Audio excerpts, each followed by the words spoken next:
मी थांबले होते आणि लोकांनी समजलं मी हारले. मी शांत झाले आणि लोकांनी समजलं माझ्यात काहीच उरलं नाही. पण आज हा व्हिडिओ ऐकणाऱ्या प्रत्येकाला एकच गोष्ट सांगेन, ती म्हणजे थांबणं म्हणजे हार मानणं नसतं. कधी कधी थांबणं म्हणजे दम भरून पुन्हा उभं राहणं असतं. आपल्याला काय शिकवलं गेलं? सतत चालत राहा, थांबू नको, रडू नको, दमल्याचं दाखवू नको. पण कोणीही हे सांगत नाही की थांबणं हा माणसाचा अधिकार आहे. आई थांबली तर म्हणतात काय करतेस दिवसभर. बायको थांबली तर म्हणतात घर सांभाळणं एवढं अवघड आहे का. हळूहळू आपण स्वतःलाच दोष द्यायला लागतो. कदाचित माझ्यातच काहीतरी कमी आहे. मी पण थांबले होते. जबाबदाऱ्यांमुळे, थकव्यामुळे, मनातल्या गोंधळामुळे सगळं करत होते. घर, मुलं, नोकरी, पण स्वतःसाठी काहीच उरत नव्हतं. स्वप्न होतं, आवाज होता, पण ऊर्जा नव्हती. आणि जेव्हा मी थांबले तेव्हा जग थांबलं नाही. लोक पुढे गेले, सबस्क्रायबर्स कमी झाले आणि मनात एक आवाज आला, बस कर, तुझ्याने नाही होणार. तो आवाज सगळ्यात भयानक असतो, कारण तो बाहेरचा नसतो, तो आपला स्वतःचा असतो. थांबणं आणि हार मानणं यात फरक आहे. हार मानणं म्हणजे स्वप्नांचाच अंत.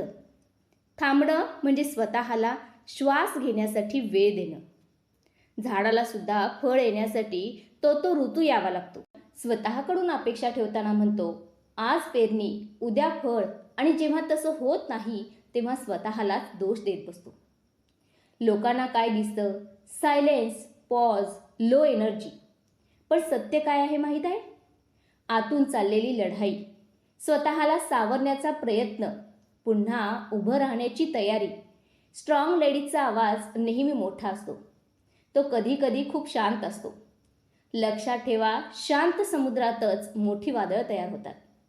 असाच एक दिवस अचानक मनात एक विचार आला, मी अजून संपलेली नाही.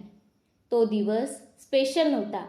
कोणी टाळ्या वाजवल्या नाहीत, कोणी मोटिवेट केलं नाही. पण मी स्वतःला सांगितलं, आज नाही तर उद्या, पण मी परत चालणार. आणि लक्षात ठेवा, पुन्हा सुरू करणं नेहमी परफेक्ट असत नाही. आवाज थरथरतो, विश्वास डळमळतो, पण पाऊल पुढं पडतं आणि तेवढंच पुरेसं आहे. आज जर हा व्हिडिओ तुम्ही पाहत असाल आणि मनात म्हणत असाल मी थकले, मी गोंधळले, माझ्याकडून होत नाही, तर ऐका, तुम्ही हरलेले नाही, लेट नाही, तुम्ही कमजोर नाही. तुम्ही फक्त थोडा वेळ थांबलेले आहात. आणि थांबलेल्या माणसालाच दिशा बदलता येते. आज मी इथे उभी आहे कारण मी एक निर्णय घेतलाय. लोक काय समजतात यापेक्षा मी स्वतःला काय समजते हे महत्त्वाचं आहे. मी थांबले होते पण माझं स्वप्न थांबलं नव्हतं. मी शांत झाले होते पण माझी ताकद शांत नव्हती. जर तुम्ही आयुष्यात रिस्टार्ट करत असाल तर कमेंटमध्ये फक्त एकच वाक्य लिहा, मी थांबले होते पण हारले नव्हते. आणि हो, हा व्हिडिओ शेअर करा त्यांच्यासोबत ज्यांना हे ऐकण्याची गरज आहे. भेटूयात पुन्हा एका नवीन व्हिडिओमध्ये. तोपर्यंत धन्यवाद.